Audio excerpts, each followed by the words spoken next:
16장, 17장, 18장 전체로 묶어서 보고 싶습니다.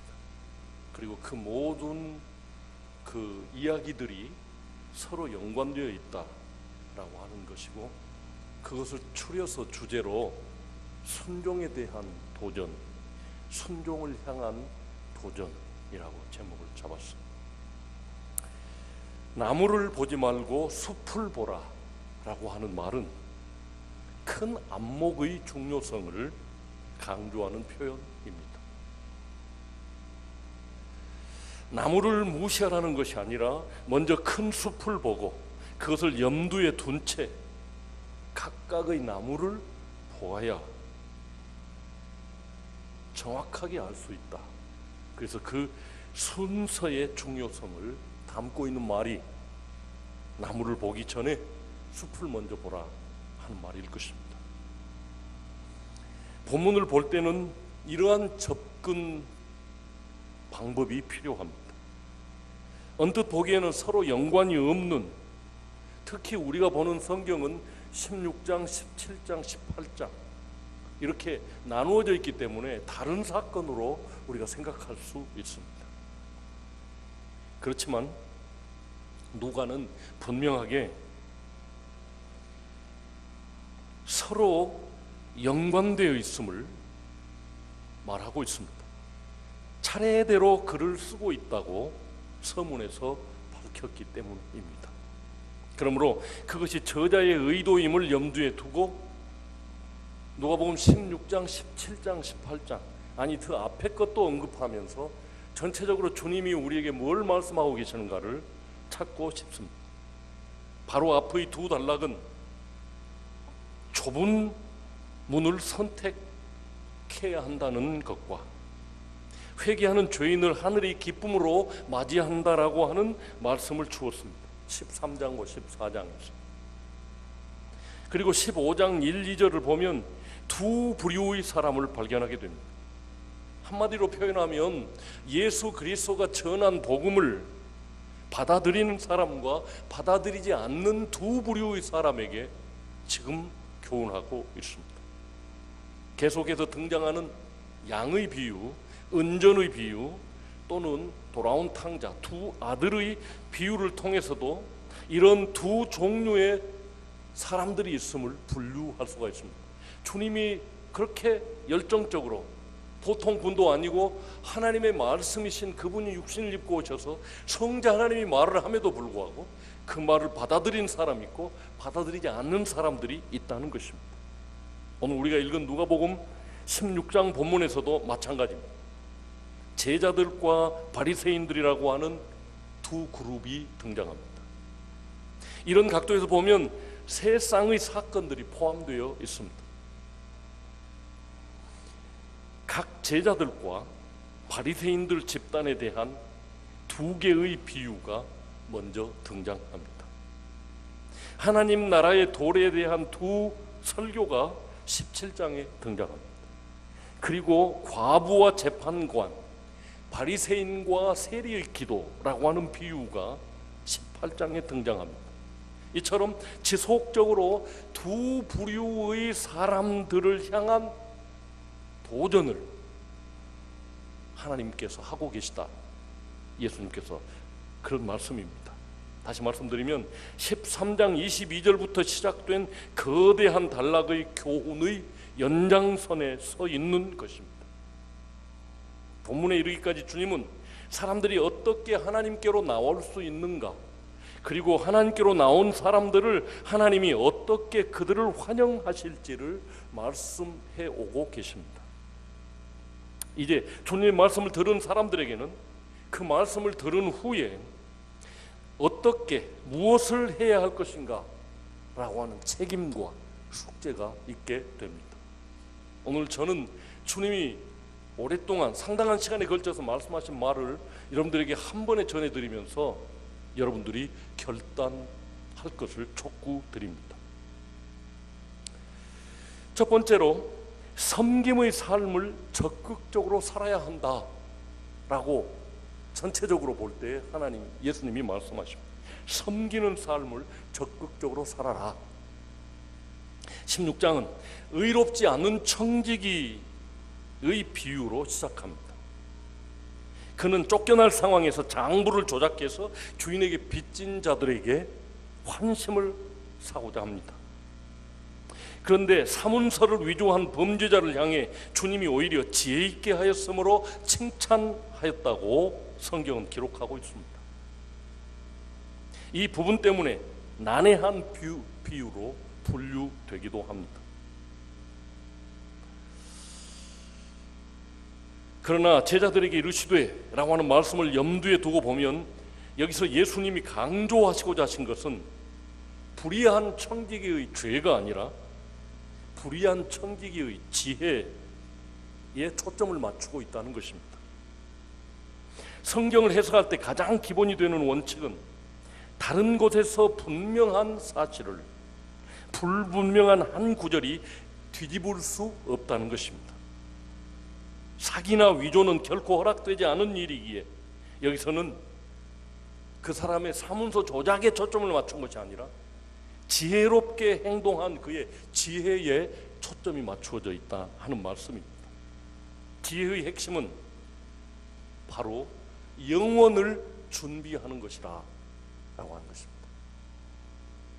모든 사람에게 한 가지 확실한 미래가 있습니다. 마치 이 비유 속의 청지기처럼 누구나 현재에서 밀려나 영원이라고 하는 알지 못하는 영역으로 간다는 것입니다. 언젠가는 우리가 사는 이 시대 이 현재에서 밀려나서 결국은 내세 죽음의 세계 다음 세대로 가게 되어 있다는 것입니다. 그러나 한 가지 연속적인 것이 있다는 공통점이 있습니다. 불의한 재물로 친구를 사귀라는 말씀이 담고 있는 의미입니다. 다시 말씀드립니다. 불의한 재물로 친구를 사귀라 라고 하는 말씀이 담고 있는 의미입니다. 재물 자체는 좋지도 나쁘지도 않을 수 있습니다. 여기서 말하는 불의한 재물은 세속적인 소유, 다시 말씀드려서 이 불의한 시대의 특징을 지닌 재물을 의미합니다. 바로 하늘에 가져갈 수 없는 이 세상에 속한 것을 가리켜서 불의한 재물이라고 주님이 그렇게 표현하고 있습니다.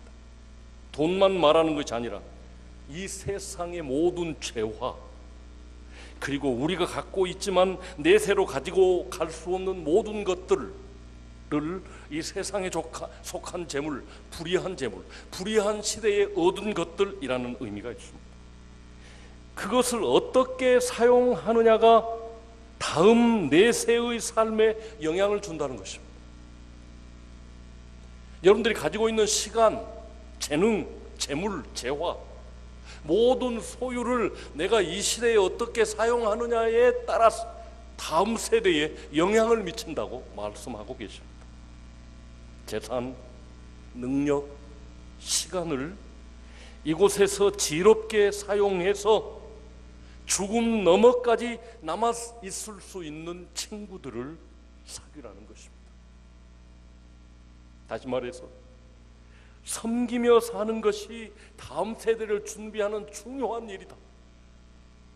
그러나 바리새인들은 이 말씀을 들을 때 비웃었다고 오늘 본문 14절이 말하고 있습니다. 이중적인 삶을 사는 그들에게는 신성한 것과 세속적인 것을 칸막이를 나누어 놓듯이 딱 나누어 버렸습니다. 그들은 하늘나라에 가는 것이 일상생활과 어떤 식으로든지 연결되어 있을 수 있다는 생각을 비웃었던 것입니다. 우리는 이미 유대인이고 하나님께 선택받았으니까 우리가 여기서 어떻게 살든지 나는 세상을 내 방식으로 살 거야. 그리고 나는 저 아름다운 천국으로 갈 거야 라고 생각했어요. 그러나 주님은 이 세상에서 내가 가지고 있는 재물 등 내 능력을 가지고 어떤 방식으로 살았는가가 천국을 가느냐 못 가느냐 그 영향을 미친다 그 말입니다. 그러나 주님은 거룩한 것과 속된 것이 딱 둘로 나누어져 있다라고 하는 사고는 문제가 있음을 분명히 말하고 계십니다. 다시 말씀드리면 삶과 신앙은 불가분의 관계, 나뉠 수 없는 관계가 맺어져 있다. 내 삶을 어떻게 살았느냐에 따라 천국에서 상 받느냐 못 받느냐가 결정된다라고 하는 말씀입니다. 그러나 이 바리새인들은 이 땅에서 내가 어떻게 살든지 나는 선택된 민족이고 나는 제사 드리는 사람이고 주의를 거룩하게 지키는 사람이니까 내 삶과 상관없이 나는 천국 간다라고 믿었기 때문입니다. 또 부자와 나사로 비유가 등장하면서 이것을 재차 강조합니다. 부자는 재물을 자신을 위해서만 썼습니다. 문 앞에 거지가 있는데도 그에게는 하나도 쓰지 않았습니다. 또 누가복음 12장에 나오는 어리석은 부자의 부자와 비견될 만큼 그런 사람이었습니다. 네, 누가복음 12장 16절 이하를 읽어보겠습니다. 한 부자가 그 밭에 소출이 풍성하며 심중에 생각하여 이르되 내 영혼아 여러 해 쓸 물건을 많이 쌓아두었으니 평안히 쉬고 먹고 마시고 즐거워하자 하리라. 하되 하나님은 이르시되 어리석은 자여 오늘 밤에 내 영혼을 도로 찾으리니 그러면 네가 준비한 것이 누구의 것이 되겠느냐 하셨습니다. 한 부자가 아브라함을 언급한 것을 보면 그의 삶 가운데 종교적인 부분이 있었음을 분명히 알 수 있습니다. 그 형제들 또한 모세와 선지자들의 가르침을 배우며 자란 종교적 집안 출신이었음을 알 수 있습니다. 중요한 것은 단순한 성장 배경이 아니라 정말로 그것을 청종하고 그것이 하나님의 말씀, 모세와 선지자, 구약 성경이 자기 삶을, 매일의 삶을 지배하도록 하는 것이 중요하다. 들어서 어렸을 때부터 배운 종교적 교육이 중요한 것이 아니라 그것을 내 삶이 지배하도록 내 삶으로 적용하고 끌어들이는 것이 중요하다라고 주님이 말씀하고 계십니다. 또 다른 사람 가난한 나사로가 등장합니다. 성경에서는 종종 가난은 경건이라고 하는 의미를 완곡되게 표현하는 표현이 될 수 있습니다. 주님의 가르침은 분명합니다. 사람은 누구나 무언가를 소유하고 있다. 그리고 누구나 예외 없이 문 앞에 거지 나사로가 등장하고 있다. 너의 가진 것을 내게 좀 나눠달라고 손을 내미는 수많은 사람들이 있다. 우리들은 날마다 저기 외국에서 죽어가는 어린 아이들의 그 깡마른 모습을 보면서 당신의 10,000원이면 15,000원이면 또는 30,000원이면 이 아이들이 한 달 살 수 있습니다 라고 하는 광고를 늘 보고 있습니다. 여기서 중요한 것은 자신의 소유를 어떻게 사용하였느냐가 다음 세대에 영향을 미친다는 것입니다. 적극적으로 섬기면서 사는 것을 주님이 요구하십니다. 그러므로 내가 내 주변에 나사로에게 어떤 관심을 보이고 어떻게 섬기느냐가 여러분 미래의 상을 받고 못 받음이 결정될 것입니다. 그래서 오늘 본문은 섬김의 삶을 적극적으로 살아야 한다고 우리에게 권면하고 있습니다. 두 번째로 궁극적으로 종말적인 관심을 가지고 살아라. 종말론적 관점을 가지고 살아라 라고 말합니다. 바리새인들이 주님께 하나님 나라가 언제 임하느냐고 묻습니다. 이들에게 하나님 나라는 미래에 임할 것이라고 단정하고 있었습니다. 우리는 주님의 답을 통해 이들이 우연히 진리를 말할 때조차도 올바른 이해가 부족하다는 것을 발견할 수 있습니다. 예수님 하나님 나라가 언제 임합니까? 라고 진리를 물었습니다. 그러나 그들이 지금 잘못 묻고 있습니다. 왜냐하면 다른 의미에서 하나님 나라가 이미 왔기 때문입니다. 주님이 와서 제일 먼저 외친 것이 회개하라, 천국이 가까이 왔다. 이 말씀이 무슨 말씀입니까? 하나님의 왕적 권세는 예수님 자신 안에 이미 계시되었고 이 나라에 왔습니다. 그런 의미에서 하나님의 나라는 내적인 실상, 나를 받아들이면 너희 안에 이미 하나님의 나라가 시작된다라고 이미 주님이 가르쳤는데, 예수님의 존재 안에 이미 하나님 나라가 와 있는데 하나님 나라가 언제 오냐고 이미 와 있는데 언제 오냐고 묻는 것은 어리석은 질문, 모르니까 묻는 것입니다. 바로 코앞에 있던 하나님의 나라의 첫 번째 도래를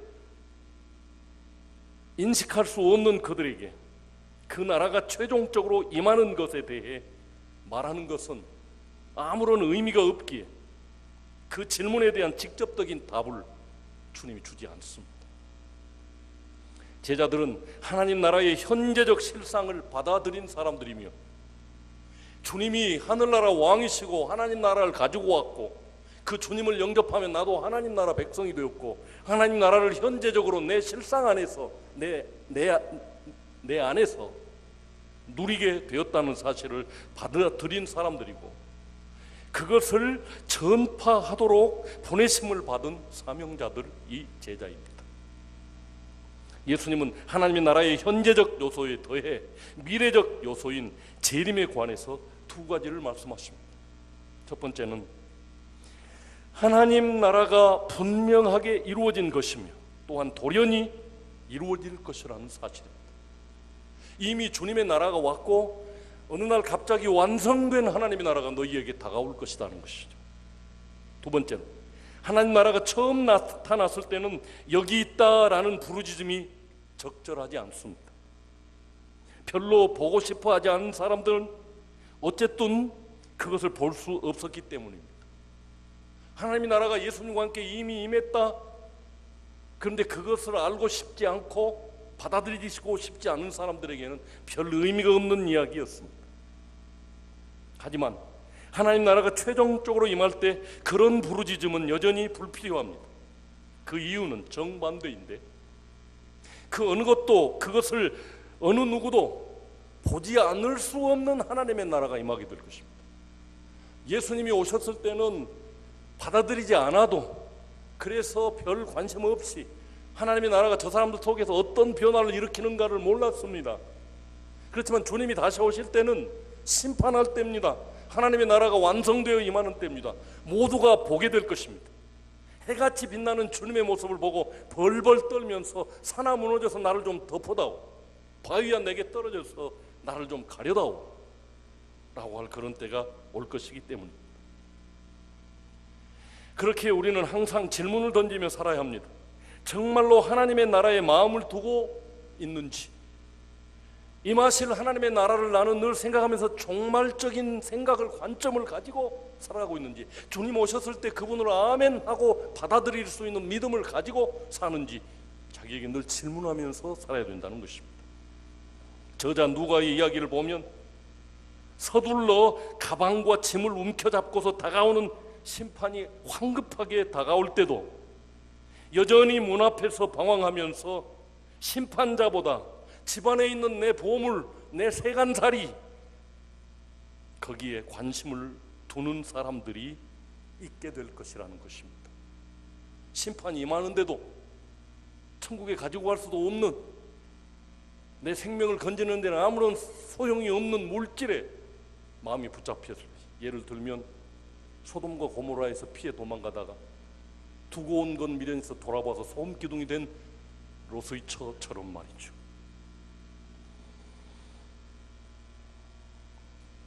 누가복음에서만 보더라도 옳지 않는 청지기와 부자와 나사로를 떠올릴 수 있습니다. 미래를 염두에 두고 이 세상의 재물을 지롭게 사용하지 못하고 재물 자체를 목적으로 삼고 산 부자, 물 한 방울, 마지막 긍휼 하나도 얻을 수 없는 때가 올 것이다.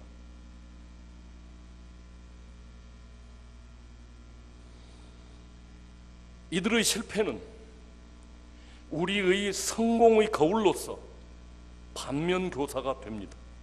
현재의 기회를 미래에 일어날 사건에 비추어 종말적인 관점으로 사용하시기를 주님 이름으로 축원합니다.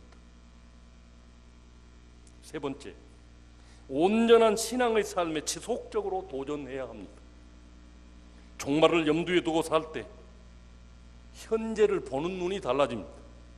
우리가 일상생활을 하면서 다양한 면에서 우리에게 다가오는 사건들을 다른 눈으로 받아들일 수 있으며 그것에 대한 반응도 달라지게 될 것입니다. 무엇보다도 공동체 내에서, 교회 안에서 서로를 배려하는 자세가 우리 삶에 나타날 것입니다. 종말적 관점을 가지고 본다면 우리 교회 안에 내가 도와줄 만한 사람, 내 위로가 필요한 사람, 내 기도가 필요한 사람이 누군가를 찾게 될 것입니다. 종말에 주님이 임하실 때 내가 칭찬받으려. 달라진 관점으로 나타나는 현상을 명령형으로 표현해 보자면 공동체 속에서 서로를 사랑하라, 배려하라, 아름다운 관계를 유지하며 살아야 한다 라고 하는 것이 주님의 명령입니다. 그리고 믿음을 가지고 살아야 합니다. 그렇게 맡겨진 일을 감당하며 살아가면 하나님의 역사, 초자연적인 역사도 경험하게 될 것입니다. 사역의 열매가 그러한 예라고 할 수 있습니다. 최선을 다해 믿음으로 준비해서 이룬 수많은 사역의 열매를 볼 때 내 어깨를 들썩이며 우쭐해서는 안 된다는 것입니다. 오히려 모든 것이 주님과의 관계에서 이루어진 것입니다. 모든 것이 그분을 섬기기 위한 것임을 잊어서는 안 됩니다. 종이 주인이 시킨 일을 하는 것이 당연하다는 말씀입니다. 또한 감사가 넘치는 삶이 되어야 합니다. 17장 11절 이후에 나타나는 비유에는 두 그룹이 등장하는데 열문둥이, 열나병 환자의 치유 사건이 일어납니다. 깨끗함을 입은 기적을 경험한 이들입니다. 그러나 이렇게 특권을 받았지만 감사하지 않은 9명과 감사한 한 사람, 9명과 같이 되지 말고 돌아와 감사를 드린 한 명과 같이 되라 라고 성경은 우리에게 도전합니다. 그 사람이 하필이면 사마리아 사람이었습니다. 우리 기억 속에 더 깊이 남아있는 것은 그렇게 하나님을 잘 예배한다고 생각했던 바리새인들이 아니고 유대인들도 아니고 그들이 개처럼 여겼던 사마리아인 한 사람만 하나님 앞에 감사로 돌아왔다는 것입니다. 이런 자세와 이런 삶을 사는 데 있어서 가장 중요한 요소가 무엇입니까? 기도입니다. 그러나 단순히 기도에 초점을 맞추어져 있지 않습니다. 참된 기도의 기초가 되어야 하는 영적인 실상, 곧 사람과 하나님의 접촉점이 되는 인격적 관계에 초점을 맞추고 있습니다. 하나님과 만나야 하면 감사의 기도가 필요하다, 그런 접촉점이 필요하다는 것을 말해주고 있습니다. 이 두 부류를 향한 강조점과 가르침이 다르게 다가옵니다. 다시 말씀드리면 제자들 향해서는 믿음 있는 기도의 필요성을 말씀하십니다. 재판관이 뒤늦게나마 과부의 문제를 처리해 준 비유, 그 이유는 단지 이 과부가 그를 번거롭게 하기 때문에 사건을 처리해 준 것처럼 보여집니다. 피상적으로 이 비유를 읽으면 우리도 기도가 응답될 때까지 밤낮 없이 부르짖는 자들이 돼야 한다라고 하는 가르침으로 이해할 수 있습니다. 하지만 예수님은 단순히 비교하라는 것이 아니라 재판관 그가 얼마 동안 듣지 아니하다가 하나님 그분이 오래 참으시겠느냐라고 하는 말을 대조시키고 있습니다. 다시 말씀드리면 재판관의 경우 그의 주의를 끌만한 것이라고는 아무것도 없었던 과부가 끈질기게 구해서 결국 자신이 원하는 것을 얻는 데 성공했다면 그분이 택하신 자들인 하나님의 백성들이 구하는 것을 속히 그 원한을 풀어주시지 않겠느냐. 하나님께 더 훌륭하게 기도 응답을 받는 것은 너무 당연한 일이 아니냐. 그러므로 기도하라는 논리입니다. 제자들에게 그러한 믿음이 있어야 한다는 것을 주문하고 있습니다. 한 불의한 재판관도 별 볼 일 없는 과부가 하는 기도를 듣고 응답해 주었는데 하물며 좋으신 하나님 그분이 너희의 기도에 응답하지 않겠느냐. 그러므로 제자들아 기도하라. 그 다음의 비유에서는 겸손함이 얼마나 중요한지를 지적해 주십니다. 바리새인의 기도 속에 자신을 높이고 세리는 자신을 낮추는 모습이 묘사되어 있습니다. 하나님 앞에 그러한 모습들은 도토리 키재기에 불과하다는 것을 기억해야 합니다. 세상에서도 그러하지만 하나님 나라에서는 특별히 자기를 높이는 자는 낮아질 수밖에 없습니다. 바리새인의 기도는 자축하는 말로 가득 차 그 교만의 무게 때문에 하나님께 날아오르기는커녕 땅에서 이륙조차 할 수 없는 기도입니다. 그렇기에 날마다 겸손하게 기도로 하나님을 접촉하라, 그 하나님과 접촉점을 유지하며 살아라 라고 주님이 우리에게 말씀하고 계십니다. 하나님 앞에 나가서 겸손하게 기도하라.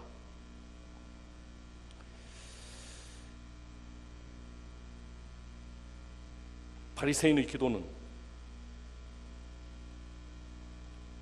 하나님께 날아오를 수 없었습니다. 겸손하게 가슴을 치며 통곡하던 세리의 기도는 하나님께 상달되었습니다. 결국 인생은 선택입니다. 예수님 믿고 따르기로 선택한 이들이 제자들입니다. 저와 여러분들입니다. 그 선택의 근거에서 그의 가르침을 온전히 적극적으로 따르기로 지속적으로 선택해야만 됩니다. 적극적으로, 궁극적으로, 그리고 지속적으로 섬기고 종말적인 관점을 갖고 예수님의 가르침에 온전히 순종하시기를 주님 이름으로 축복합니다. 기도하겠습니다. 사랑하는 아버지 하나님, 많은 사람들이 주님의 말씀을 듣습니다. 곤백번 설교를 듣습니다. 그렇지만 다 날아가 버리고 없고 열매들이 어떻게 맺혀진지 우리 스스로 돌아보게 하여 주시옵소서.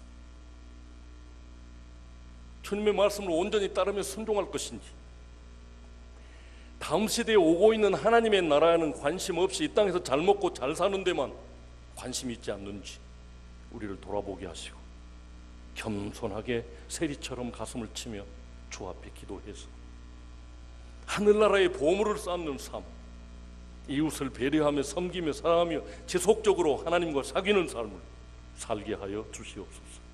예수님 이름으로 축복하고 기도하옵나이다.